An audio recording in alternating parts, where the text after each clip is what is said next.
Hello student, periodicity के बारे में हम डिस्कस कर रहे थे। उसके 2 पॉइंट हम डिस्कस कर चुके हैं। लास्ट के वीडियो में हमने वैलेंसी और वैलेंसी इलेक्ट्रॉन के बारे में डिस्कस किया था। आज के इस वीडियो में लेक्चर में हम डिस्कस करेंगे एटॉमिक रेडियस या एटॉमिक साइज। तो आज हम डिस्कस करने जा रहे हैं पॉइंट नंबर 3, एटॉमिक साइज या एटॉमिक रेडियस। तो देखिएगा, एटॉमिक साइज और रेडियस हम किसको बोलते हैं। तो ये आपका न्यूक्लियस है, इसके आउटर मोस्ट शेल में ये ऑर्बिट है, ये आपका इलेक्ट्रॉन है। इस इलेक्ट्रॉन को बोला जाता है वैलेंसी इलेक्ट्रॉन, या इसको हम ऐसे भी कह सकते हैं आउटर मोस्ट शेल इलेक्ट्रॉन। अब आप देखिएगा, ये न्यूक्लियस है, तो इस न्यूक्लियस और ये वैलेंसी सेल जो इलेक्ट्रॉन है, इसके बीच की जो डिस्टेंस है, ये डिस्टेंस ही क्या कहलाता है, एटॉमिक साइज या एटॉमिक रेडियस। तो डेफिनेशन क्या होगी, तो इसका सिंपल सा डेफिनेशन है, the distance from outermost shell electron to nucleus of an element is known as atomic size या रेडियस। तो देखिएगा इसका डेफिनेशन क्या होगा। तो इसका डेफिनेशन होगा the distance from centre of the nucleus to outermost shell electron is known as atomic size. तो ध्यान दें, आपका जो न्यूक्लियस है उसके सेंटर से आउटर मोस्ट सेल इलेक्ट्रॉन की बीच की जो डिस्टेंस है उसे हम एटॉमिक साइज कहते हैं। इसके अलावा इसकी एक और डेफिनेशन है, हम ऐसे भी कह सकते हैं एवरेज डिस्टेंस, अर्थात एक एवरेज डिस्टेंस कहाँ से, आउटर मोस्ट सेल से और न्यूक्लियस के बीच की जो होती है उसको भी हम एटॉमिक साइज कहते हैं। तो क्या बनेगी डेफिनेशन, तो डेफिनेशन बनेगी average distance between nucleus and outer most shell electron, जिसको हम वैलेंसी इलेक्ट्रॉन भी कहते हैं। तो ध्यान दें, हम इसको ऐसे भी कह सकते हैं कि average distance between nucleus and outer most shell electron. अब हम बात करते हैं यहाँ से एक क्वेश्चन कि किसी भी एटम की जो एटॉमिक रेडियस या जो साइज है उसका मेजरमेंट बहुत डिफ़िकल्ट होता है, ऐसा क्यों। अर्थात हम सिंपल भाषा में कहें तो किसी भी एटम की हम एटॉमिक साइज और रेडियस का डिटर्मिनेशन नहीं कर सकते। तो उसका रीज़न क्या है, तो उसका रीज़न यह है कि आपको पता है कि एक तो एटम का आइसोलेशन पॉसिबल नहीं है, दूसरी बात एटम फ्री स्टेट में एग्जिस्ट नहीं करता, अर्थात सिंगल एटम कभी भी एग्जिस्ट नहीं करेगा।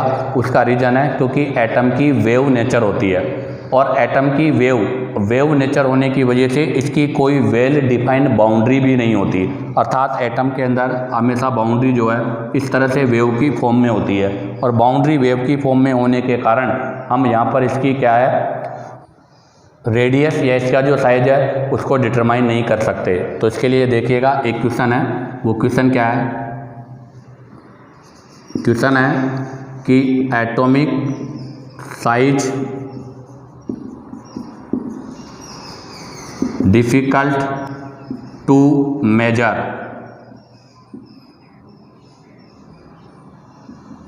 बिकॉज, अर्थात इसके एटॉमिक साइज को हम जो है बहुत डिफ़िकल्ट मेजर करते हैं, ऐसा क्यों। तो इसका आंसर है फर्स्ट तो हमने कहा था कि हम एटम का आइसोलेशन इजी वे में नहीं कर सकते। तो फर्स्ट होगा isolation of single atom is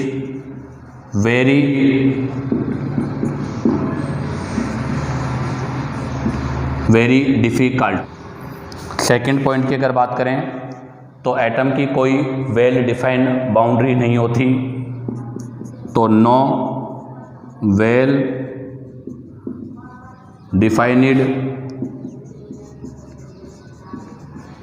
boundary for the atom, अर्थात एटम में कोई भी वेल डिफाइंड बाउंड्री नहीं होती। और थर्ड यह है कि एटम जो है वो सिंगल फॉर्म में एग्जिस्ट नहीं करता और उसकी वेव नेचर भी होती है। तो third, atom does not exist in free state due to wave nature. तो ध्यान दें, एटम वेव नेचर के कारण फ्री फॉर्म में एग्जिस्ट भी नहीं करता। तो अगर एग्जाम में क्वेश्चन आ जाए तो इसका आंसर हमें इस वे में लिखना होगा। तो ध्यान दें, एक बार दोबारा बता दूं कि किसी भी एटम की एटॉमिक साइज का जो मेजरमेंट है वो बहुत डिफ़िकल्ट होता है। उसका रीज़न क्या है? तो उसका रीज़न ये है कि एक तो सिंगल एटम का आइसोलेशन पॉसिबल नहीं है, अर्थात हम एटम को सिंगल फॉर्म में नहीं रख सकते। दूसरा, उसके अंदर वेल डिफाइंड बाउंड्री नहीं होती। तीसरा, वो कभी भी फ्री स्टेट में एग्जिस्ट भी नहीं करता। अब आप इसका यहाँ से शॉर्ट स्क्रीन लीजिएगा। अब हम नेक्स्ट पॉइंट के बारे में डिस्कस करेंगे। तो देखिएगा, अभी हमने लास्ट क्वेश्चन डिस्कस किया था कि एटॉमिक रेडियस को हम डिफ़िकल्ट अर्थात सिंपल वे में मेजर नहीं कर सकते क्योंकि एटम सिंगल फॉर्म में नहीं होता। तो हमें एटॉमिक साइज या एटॉमिक रेडियस को डिटरमाइन करने के लिए हम एक फॉर्म यूज करते हैं या इस फॉर्म में इसको डिटरमाइन करेंगे। तो हम बात कर रहे हैं for homo diatomic molecules. तो ध्यान दें, आपका होमो डाई एटॉमिक मोलिक्यूल जो होता है उसमें हम आपकी जो एटॉमिक साइज है उसको कैसे डिटरमाइन करेंगे। तो आप देखिएगा, ये आपके होमो डाई एटॉमिक मोलिक्यूल का स्ट्रक्चर बनाया मैंने, जिसमें आप देखिएगा ये इसका न्यूक्लियस, ये न्यूक्लियस, ये ए और ये आपका होमो एटॉमिक मोलिक्यूल है, जिसको हम किस फॉर्म में लिखेंगे? A2 की फॉर्म में। आप देखिएगा, ये इनके बीच की डिस्टेंस है, इसको हम रिप्रेजेंट करेंगे D से। और D क्या है? यहाँ पर D है इंटर न्यूक्लियर डिस्टेंस, अर्थात दो न्यूक्लियस के बीच की डिस्टेंस है, इसलिए इसको हम इंटर न्यूक्लियर डिस्टेंस कहते हैं। और अगर साइज की बात करूं मैं, तो इस डिस्टेंस को मेजर करके इसका हाफ कर दिया जाएगा। तो इस डिस्टेंस को मेजर करके जो इसका हाफ किया जाएगा वो क्या होगी? इसकी एटॉमिक रेडियस होगी। अर्थात हम किसी भी मॉलिक्यूल में, अर्थात हम किसी भी एटम की जो रेडियस निकालते हैं वो उसके मॉलिक्यूल फॉर्म में निकालते हैं। तो इसकी डेफिनेशन क्या होगी? तो इसकी डेफिनेशन होगी half the inter nuclear distance between two atom in A homolytic molecule. तो ध्यान दें, आपका कोई होमोलाइटिक मॉलिक्यूल है, उसमें दो एटम के बीच की जो इंटर न्यूक्लियस डिस्टेंस है उसका हाफ क्या कहलाता है? Atomic radius. तो RA इक्वल टू D/2, या इसको हम ऐसे भी लिख सकते हैं RA equal to RA plus RA divide by 2। आप ध्यान दीजिएगा, यहाँ पर D क्या चीज़ है? तो इंटर न्यूक्लियर डिस्टेंस के लिए बात करेंगे तो internuclear distance equal to D, इसको हम यहाँ पर बॉन्ड लेंथ से रिप्रेजेंट करते हैं, अर्थात ये दो न्यूक्लियस के बीच की डिस्टेंस है जिसको हम क्या बोलेंगे? बॉन्ड लेंथ कहते हैं। तो ध्यान दें, इंटर न्यूक्लियर डिस्टेंस D या बॉन्ड लेंथ होती है, ये किस चीज़ पे डिपेंड करती है? ये डिपेंड करती है नेचर ऑफ बॉन्ड, कि यहाँ बनने वाले बॉन्ड का नेचर क्या है। तो ध्यान दें, inter nuclear distance D bond length depend upon, तो बताओ किस चीज़ पर डिपेंड करेगी? ये डिपेंड करेगी आपके नेचर ऑफ बॉन्ड, अर्थात आपने कौन से बॉन्ड के अंदर इस डिस्टेंस को मेजर किया है। तो ये डिपेंड करता है नेचर ऑफ बॉन्ड पर। और दूसरा डिपेंड करता है कि एटम का कॉम्बाइन किस वे से हो रहा है। तो दूसरा आएगा वे ऑफ एटम कंबाइन, अर्थात एक आपका एटम किस प्रकार से कंबाइन हो रहा है। तो ध्यान दें, आपके होमो डाई एटॉमिक मॉलिक्यूल जो होता है उसके अंदर एटॉमिक साइज की जो डेफिनेशन होती है वो क्या होती है, इंटर न्यूक्लियर डिस्टेंस का हाफ। यही क्या कहलाएगी, एटॉमिक साइज या एटॉमिक रेडियस। और मोस्टली जो आपका एटॉमिक साइज है वो इसी वे में आइडेंटिफाई किया जाता है। क्यों?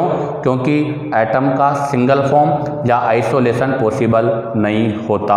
अब हम यहाँ से एटॉमिक साइज के क्लासिफिकेशन के बारे में या टाइप के बारे में डिस्कशन करेंगे। तो देखिएगा, अब हम डिस्कस करेंगे टाइप ऑफ एटॉमिक रेडियस। तो ध्यान दें, टाइप ऑफ एटॉमिक रेडियस की हम बात करें तो सबसे फर्स्ट होती है कोविलेंट रेडियस, जिसको हम शॉर्ट में CR बोलते हैं। नंबर टू आपके आती है आयनिक रेडियस। आयनिक रेडियस को हम 2 टाइप से क्लासीफाई करेंगे, एक होता है कैटाइन, एक होता है एनाइन। तो और एक बनेगी आपके एनायनिक रेडियस। तो ये एक हो जाएगी कैटाइनिक और एक हो जाएगी एनायनिक। बात आती है नंबर 3 हम बात करेंगे मेटेलिक रेडियस। और नंबर 4 आता है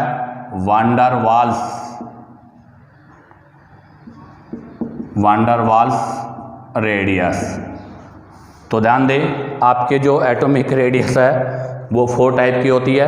एक होती है कोविलेंट रेडियस CR, एक होती है आयनिक रेडियस IR, एक होती है मेटेलिक रेडियस MR और एक होती है वांडरवाल रेडियस VWR। अब बात करें इनके बीच में बॉन्ड, जिस टाइप का ये बॉन्ड है उसी टाइप का रेडियस भी है। तो यहाँ पर कौन सा बॉन्ड होता है, तो ये पाया जाता है कोविलेंट बॉन्डेड एटम में। कोविलेंट बॉन्डेड एटम्स के बीच में कोविलेंट रेडियस पाई जाती है। मेटेलिक रेडियस आपकी जो पाई जाती है वो पाई जाती है मेटेलिक बॉन्डेड एटम्स के बीच में। और आपकी जो वांडरवाल रेडियस है वो पाई जाती है वांडरवाल बॉन्ड में। जिनके अंदर वांडरवाल्स बॉन्ड पाया जाता है उनके अंदर यह रेडियस होती है। तो ध्यान रखना, वांडरवाल बॉन्डेड एटम्स में होती है। आपके जो वांडरवाल बॉन्डेड एटम्स है उनमें जो रेडियस होती है उसको बोलते हैं van der Waal radius. Metallic bonded atoms में जो रेडियस होती है उसको बोलते हैं मेटेलिक रेडियस। और कोविलेंट बॉन्डेड एटम्स जो होती है उनमें जो रेडियस होती है उसको बोलते हैं कोविलेंट रेडियस। अब बात करते हैं इनके बॉन्ड लेंथ का ऑर्डर, अर्थात हम बात करें इनकी लेंथ। तो ध्यान दें, सबसे बड़ी जो रेडियस होती है वो होती है वांडरवाल रेडियस, अर्थात VWR। वांडरवाल रेडियस सबसे लार्जेस्ट रेडियस होती है। उसके बाद होती है मेटेलिक रेडियस और सबसे छोटी होती है कोविलेंट रेडियस। तो ध्यान रखना, कोविलेंट रेडियस स्मॉलेस्ट होती है और वांडरवाल जो रेडियस है वो सबसे लार्जेस्ट होती है। अब हमें पता है, एक कंक्लूजन और होता है कि जो बॉन्ड लेंथ होता है, किसी भी बॉन्ड लेंथ जो होता है वो हमेशा बॉन्ड स्ट्रेंथ के इनडायरेक्टली प्रोपोर्शनल होता है। बॉन्ड लेंथ और बॉन्ड स्ट्रेंथ से मतलब क्या है, हम इसको एक एक्सप्लेन करते हैं कि आपको पता है कि कोई लकड़ी जितनी बड़ी होगी उसे हम उतनी ईजी वे में तोड़ सकते हैं, और अगर लकड़ी छोटी होगी तो उसे में तोड़ने में क्या होगी, ज़्यादा दिक्कत होगी। तो यही चीज़ यहाँ पर है कि अगर बॉन्ड बड़ा होगा तो वो ईजिली ब्रेक होगा, अगर बॉन्ड छोटा होगा तो डिफ़िकल्ट ब्रेक होगा। तो अगर हम बात करें बॉन्ड स्ट्रेंथ की, तो बताओ इसमें बॉन्ड स्ट्रेंथ का ऑर्डर क्या होगा। तो बॉन्ड लेंथ हमेशा बॉन्ड स्ट्रेंथ के क्या होता है, इनडायरेक्टली प्रोपोर्शनल होता है। तो वांडरवाल की बॉन्ड लेंथ सबसे बड़ी होती है, तो वांडरवाल का बॉन्ड स्ट्रेंथ सबसे लेस होता है, उसके बाद मेटेलिक का, और सबसे ज़्यादा कोविलेंट रेडियस का होता है। अब हम यहाँ से डिस्कस करेंगे फर्स्ट कोविलेंट रेडियस के बारे में। तो देखिएगा, हम सबसे फर्स्ट स्टडी करने जा रहे हैं कोविलेंट रेडियस अर्थात CR। क्या होगा इसका, तो इसके लिए पहले मैं इसको डायग्राम से एक्सप्लेन करता हूँ। ये मैंने एक डाई होमो एटॉमिक मॉलिक्यूल्स बनाया है, ये इसका न्यूक्लियस है और ये इनकी बीच की डिस्टेंस है, इसको हम बोलेंगे D। और इस डिस्टेंस का जस्ट हाफ जो हम करेंगे ये पार्ट, ये कहलाएगी आपकी कोवेलेंट रेडियस। इसको बोला जाएगा होमो एटॉमिक मोलिक्यूल, जिसको हम A2 से रिप्रेजेंट करते हैं। अब आप देखिएगा इसकी मैं डेफिनेशन लिखूंगा तो इसकी डेफिनेशन क्या होगी, 1/2। तो क्या होगा definition, 1/2 of inter nuclear distance. और इंटर न्यूक्लियर डिस्टेंस से मतलब क्या है, D of 1/2 of inter nuclear distance between nuclei, अर्थात ये जो ये न्यूक्लियस है इनके बीच की जो इंटर न्यूक्लियर डिस्टेंस है उसका 1/2। अब ये जो न्यूक्लियाई आपने लिया है वो कौन से होने चाहिए, तो न्यूक्लियाई ऑफ 2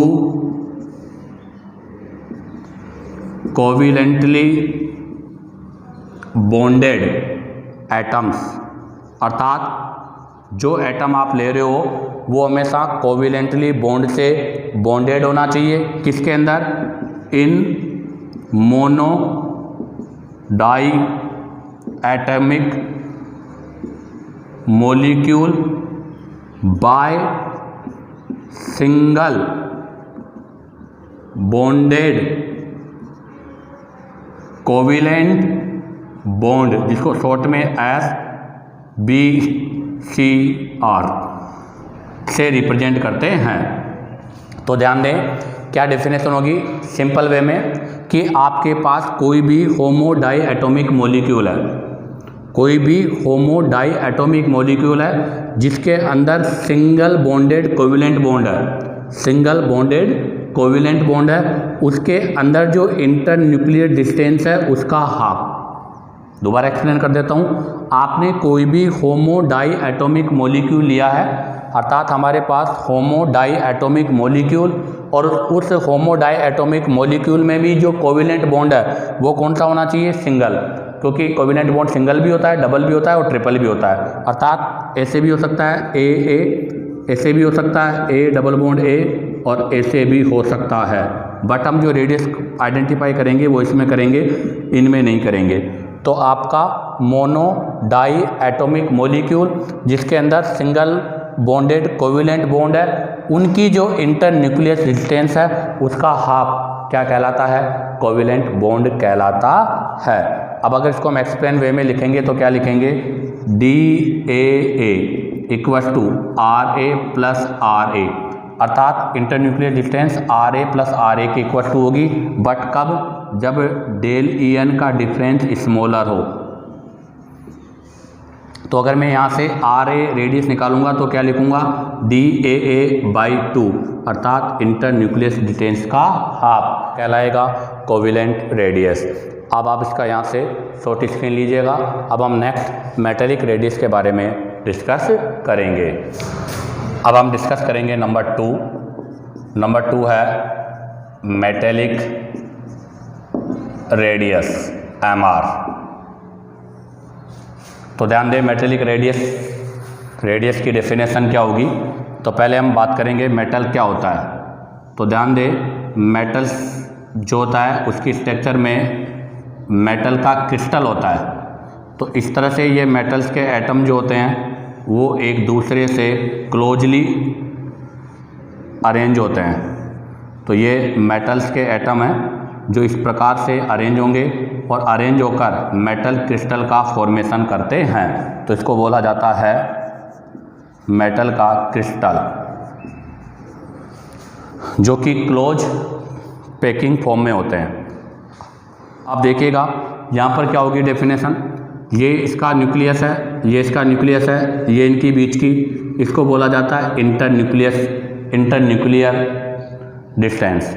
और इस इंटर न्यूक्लियर डिस्टेंस का जो हाफ होगा, ये इस इंटर न्यूक्लियर डिस्टेंस का हाफ है, और ये जो हाफ आ रहा है इसको बोला जाएगा MR, अर्थात metallic radius.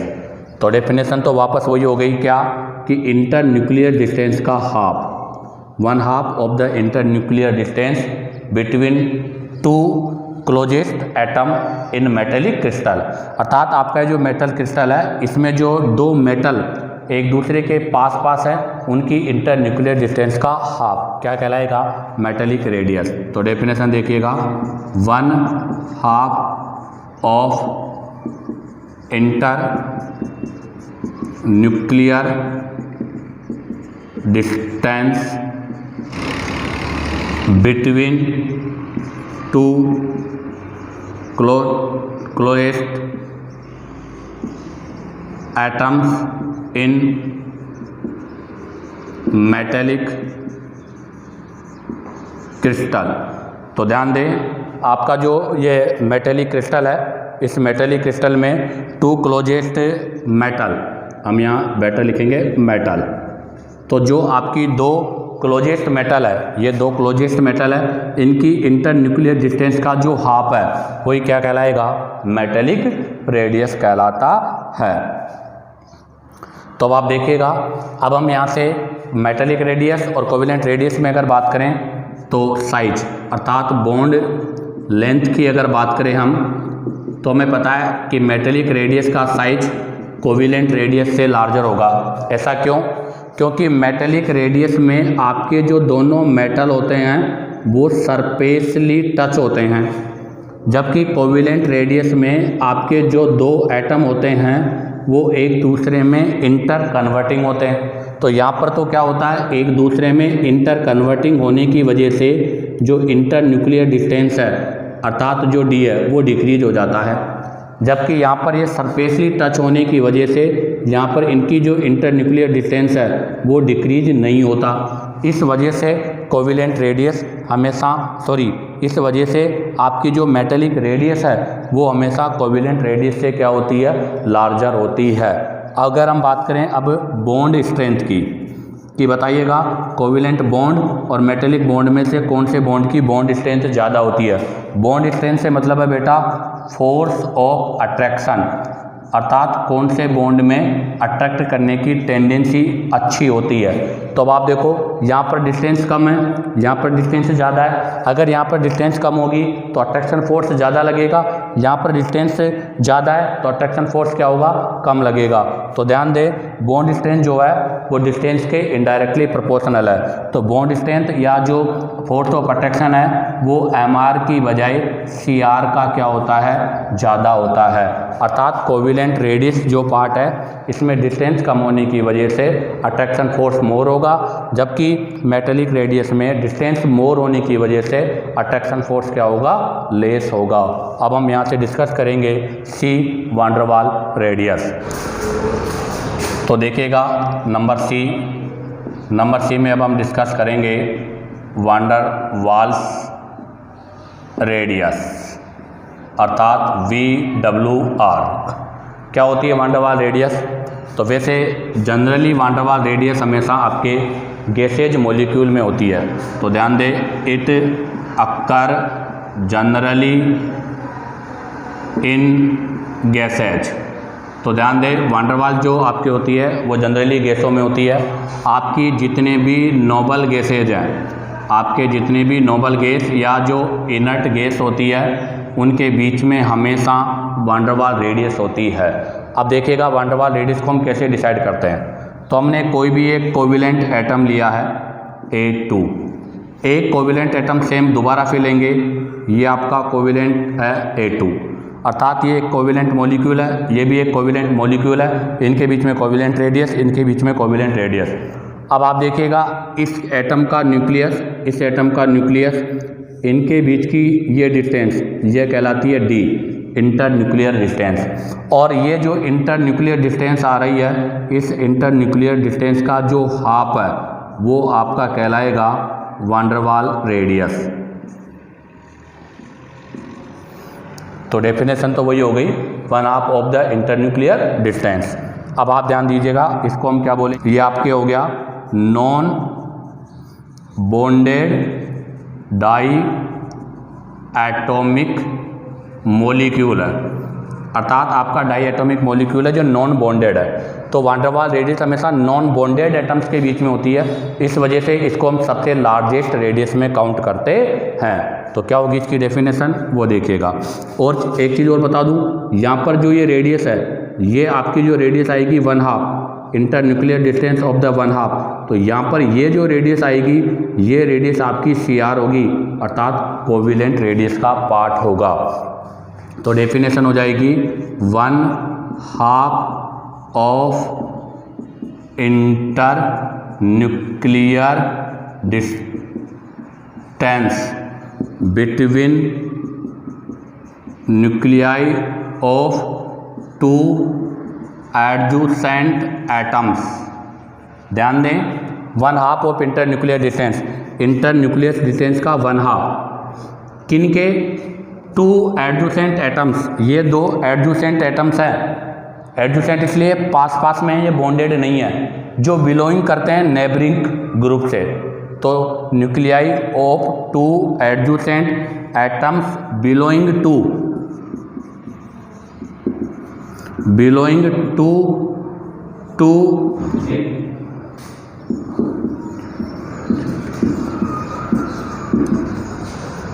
2 neighboring molecule of a compound in solid state। तो ध्यान दें, अभी हमने कहा था ये जनरली गैसेज में होती है, बट गैसों को कूल करके सॉलिड में कन्वर्ट किया जाता है, उसके बाद वहाँ पर उनकी हम रेडियस को आइडेंटिफाई करते हैं। तो कोवेलेंट रेडियस की डेफिनेशन सिंपल है, 1/2 of inter nuclear distance between nuclei of 2 adjacent atom. ये 2 एडजेसेंट एटम है जो किससे बिलोंग करते हैं, 2 नेबरिंग मॉलिक्यूल, 2 पास पास के मॉलिक्यूल जिनके बीच में कोई बॉन्डेड नहीं होता, और किस फॉर्म में होते हैं, ये सॉलिड फॉर्म में होते हैं। अगर हम बात करें यहाँ से एक एग्जाम्पल की, तो क्लोरीन और ये क्लोरीन है, इनके बीच की जो रेडियस है वो वान डेर वाल रेडियस होगी।